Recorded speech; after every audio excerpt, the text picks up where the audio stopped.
Hello, drama lovers, welcome back to my channel today. The tension-gripping Genoa City reaches a terrifying new level as Nikki Newman begins to fear that the nightmare she has dreaded for months is finally coming true.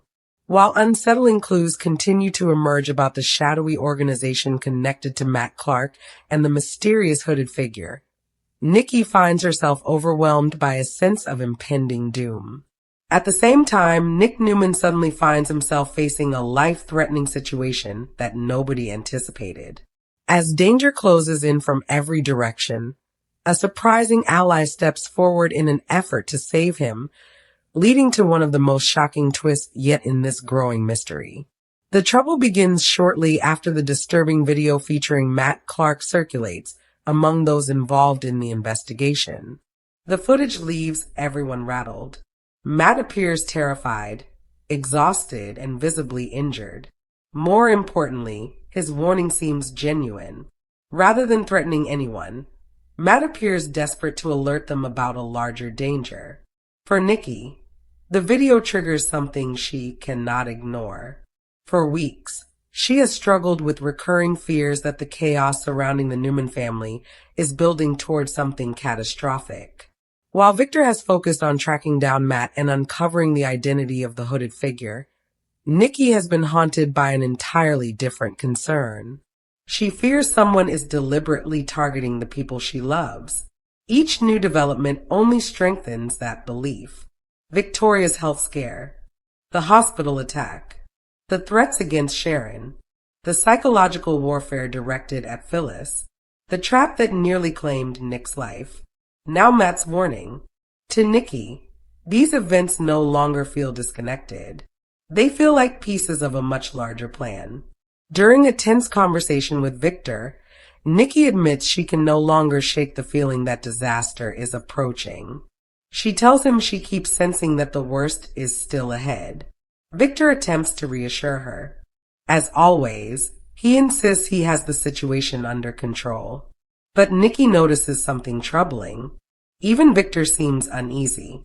That realization frightens her more than anything else, because Victor Newman is not a man who scares easily.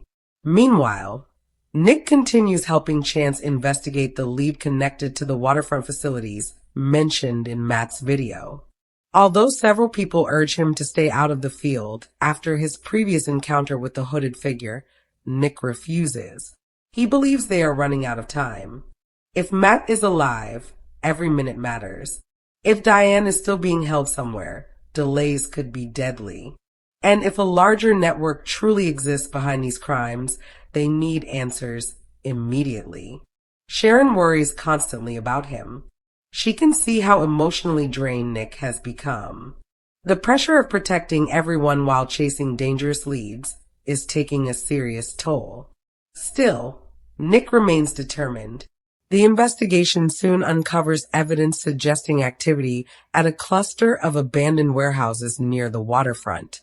The discovery generates cautious optimism. At last, they may have a real lead. However, unknown to Nick and the others, someone is already watching their every move. Elsewhere, Phyllis continues studying the surveillance files recovered from the industrial property. The more she analyzes them, the more convinced she becomes that the operation extends far beyond Matt. Patterns emerge. Names repeat. Locations overlap. Several individuals connected to the investigation appear repeatedly in files dating back months, perhaps even years. The realization leaves Phyllis shaken. Whoever orchestrated this operation has been preparing for a very long time. Meanwhile, Jack remains consumed by thoughts of Diane. Every clue points toward her still being alive, yet every rescue attempt comes too late. The emotional strain becomes nearly unbearable. Kyle tries supporting his father, but frustration is growing throughout the Abbott family. No matter how close they get, the hooded figure always seems to stay one step ahead. At the same time, Patty's emotional instability continues causing concern. She remains convinced that fate is pushing her toward Jack, despite repeated signs that his heart remains focused on Diane. Tracy worries Patty is setting herself up for heartbreak. Unfortunately, Patty refuses listening. Her emotions have become tangled with hope, fear, and fantasy. Meanwhile, Victor receives troubling intelligence from one of his private investigators. According to the report, unusual communications have been detected around the waterfront area. But there is another disturbing detail. Someone appears to be monitoring Nick specifically. The information instantly alarms Victor. He immediately attempts to reach Nick. Unfortunately, Nick is already en route to investigate the warehouses. As Nick and Chance's team move deeper into the waterfront district, tension rises. The area is eerily quiet. Too quiet. Abandoned buildings stretch across the landscape. Broken lights flicker in the darkness. Every shadow seems threatening. Nick cannot shake the feeling that they are walking directly into another trap. Then something unexpected happens. Evidence is discovered indicating Matt may have been held there recently. Personal belongings, food supplies, medical materials. Everything suggests recent occupancy. Hope briefly surges. Perhaps they are finally getting somewhere. But moments later, chaos erupts. A hidden explosive device detonates nearby. The blast is not massive, but it creates enough destruction and confusion to send everyone scrambling. Nick is thrown violently to the ground. Debris crashes around him. Visibility disappears beneath smoke and dust. For several terrifying moments, nobody knows whether he survived. Back in Genoa City, Nikki receives word that an incident has occurred at the waterfront operation. Her heart immediately sinks. The nightmare she feared suddenly feels real. As details remain unclear, Nikki becomes convinced that Nick is in danger. Victor attempts calming her, but his own concern is obvious. Neither of them knows the full extent of what happened. Meanwhile, at the blast site, Nick regains consciousness. Dazed and injured, he struggles to orient himself. The explosion separated him from the rest of the team. Worse yet, he quickly realizes he is not alone. Someone is approaching. At first, Nick assumes it must be another investigator. Then he notices the silhouette. A hood, a familiar shape. Panic rushes through him. The hooded figure has found him. Nick attempts escaping, but his injuries slow him down considerably. The mysterious figure closes the distance. For one horrifying moment, Nick believes this may be the end. Then comes the shocking twist. Another person suddenly appears from the darkness, and that person is Matt Clark. The unexpected sight leaves Nick stunned. Matt looks exhausted and battered, but he is clearly determined. Without hesitation, Matt positions himself between Nick and the approaching threat. Nick can hardly believe what he is seeing. The man responsible for so much chaos is now trying to protect him. A tense confrontation follows. Although details remain unclear, it becomes obvious that Matt is terrified of the hooded figure. Not loyal, not cooperative, terrified. The encounter confirms what Sharon and Phyllis have suspected for weeks. Matt has been operating under fear and coercion for a very long time. As the confrontation escalates, Matt urges Nick to leave. He insists there is no time to explain. According to Matt, the people behind the operation are far more dangerous than anyone realizes. Nick resists at first. He wants answers. He wants the truth. But Matt keeps insisting that survival must come first. Eventually, emergency responders and investigators begin closing in on the area. The hooded figure disappears once again before being identified, just like every previous encounter. However, the situation changes dramatically afterward. Nick survives, and he survives because Matt intervened. The revelation shocks everyone. When word reaches Genoa City, reactions are mixed. Victor struggles believing Matt could perform such a selfless act. Phyllis sees it as confirmation that Matt is more victim than mastermind. Sharon feels deeply conflicted. While she cannot forget everything Matt put her through, she also cannot ignore what he just did. Even Chance admits the incident changes the investigation significantly. Meanwhile, Nikki is overcome with emotion when she learns Nick is alive. Relief floods through her. Yet her fears remain, because if Matt truly risked his life to save Nick, then the threat they are facing must be even worse than previously imagined. Later, as Nick recovers, he cannot stop replaying the encounter in his mind. One detail stands out above all others. Before disappearing again, Matt whispered a warning that leaves Nick deeply unsettled. According to Matt, everything they have uncovered so far is only the beginning.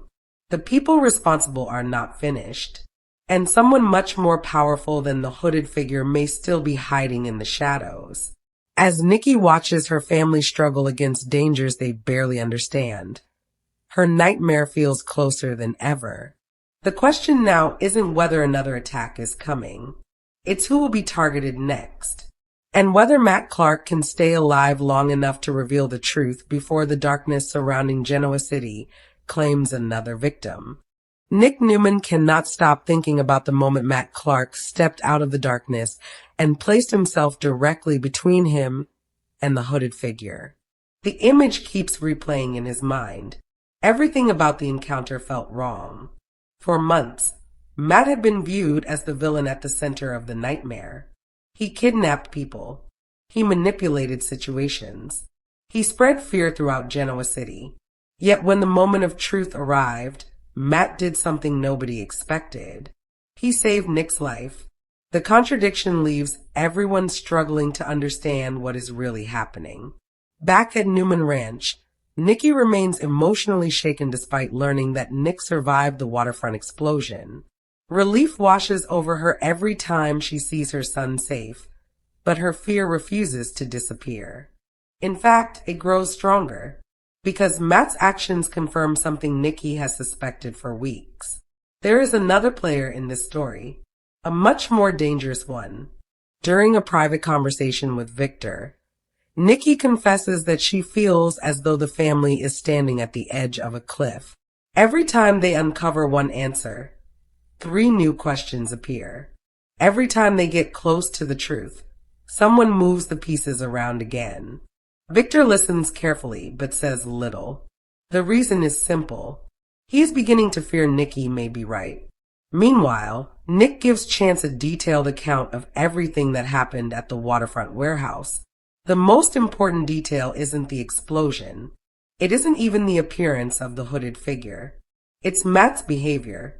According to Nick, Matt wasn't acting like a criminal protecting himself.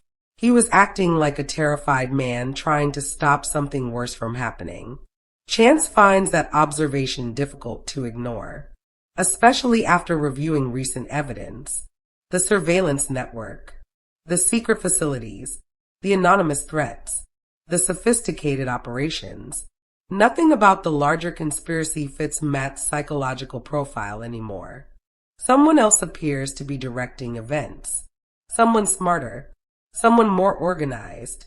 Someone far more dangerous.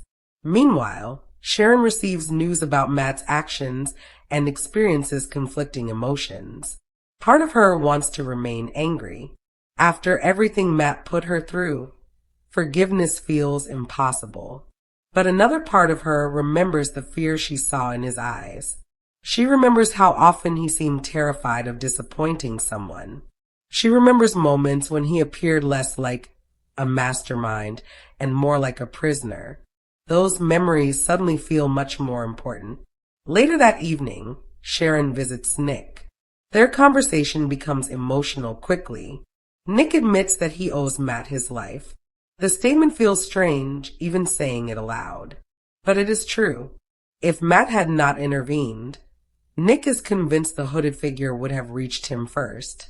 Sharon doesn't know how to process that reality. Neither of them do. Meanwhile, Phyllis becomes obsessed with a new theory. After reviewing everything they have learned, she begins believing the hooded figure may not actually be the true leader of the operation. Instead, She suspects the figure may simply be another layer of protection, a public face, a frightening symbol, a distraction, someone designed to absorb attention while the real mastermind remains hidden. The possibility terrifies her, because if she's right, then every victory they've achieved so far means almost nothing. They haven't reached the top. They haven't even reached the middle. They're still fighting shadows. Elsewhere, Jack Abbott receives another devastating setback in his search for Diane. A newly analyzed piece of evidence suggests Diane was moved multiple times over the past several weeks. Not once, not twice, multiple times. The discovery confirms what Jack feared most. Whoever is holding Diane has significant resources. Moving someone repeatedly while avoiding detection requires planning, manpower, and money. Jack's frustration turns into determination. He refuses giving up. No matter how impossible the situation appears, he remains convinced Diane is alive. Kyle shares that belief, but hope is becoming harder to maintain. Every lead ends in disappointment. Every breakthrough creates new complications. Meanwhile, Patty continues drifting deeper into her fantasy about a future with Jack. After hearing more reports about Diane's uncertain fate, Patty becomes convinced destiny is rearranging people's lives. Tracy becomes increasingly worried. The emotional pressure surrounding the investigation is affecting Patty in dangerous ways. Her fixation on Jack continues growing stronger despite every warning sign. Unfortunately, Patty refuses listening. She believes she finally understands what her future should look like, and nobody can convince her otherwise. Meanwhile, Victor launches another aggressive investigation into the waterfront operation. His team discovers something hidden among the damaged computer systems recovered from the warehouse. Encrypted communications. Hundreds of them. After hours of analysis, one message stands out immediately. The message references an upcoming phase called final alignment. The phrase means nothing initially, but as investigators dig deeper, a disturbing pattern emerges. The same phrase appears repeatedly across multiple files spanning several months. Whatever final alignment means, it appears central to the operation. Victor immediately recognizes the danger. Organizations don't create names for random activities. This sounds planned, strategic, important. Meanwhile, Nick begins recovering physically from his injuries, but emotionally, he struggles more each day. The closer he gets to understanding the truth, the less sense anything makes. Why save him? Why risk exposure? Why would Matt suddenly turn against the people controlling him? Then Nick remembers something else. During the chaos at the warehouse, just before disappearing, Matt whispered a second warning. At the time, the words barely registered. Now they haunt him. Matt said, "They already have someone on the inside." The statement changes everything. Nick immediately shares the information with Chance. The reaction is immediate.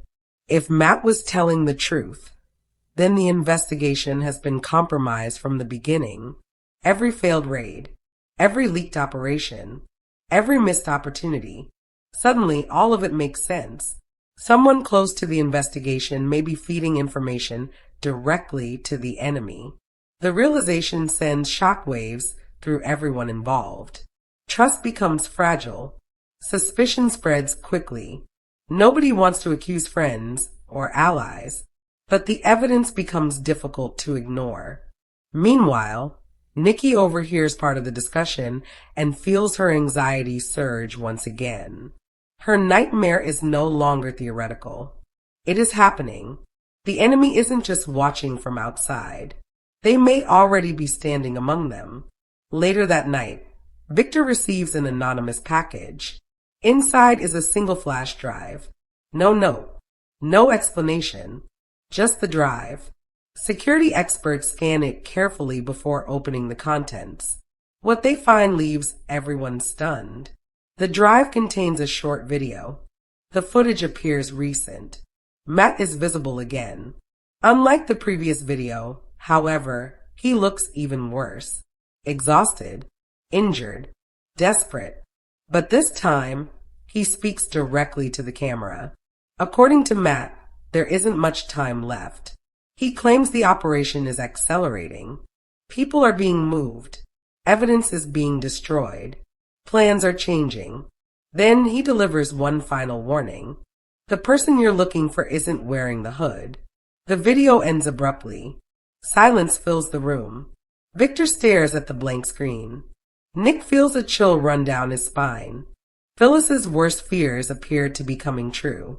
The hooded figure may never have been the real threat. Only a mask. Only a messenger. Only a weapon.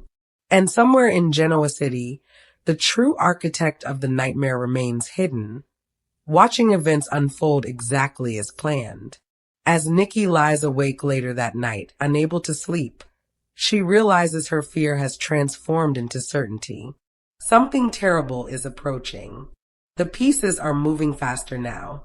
The attacks are escalating. The secrets are unraveling. And if Matt is telling the truth, the most dangerous chapter of the entire story has not happened yet. It's just beginning.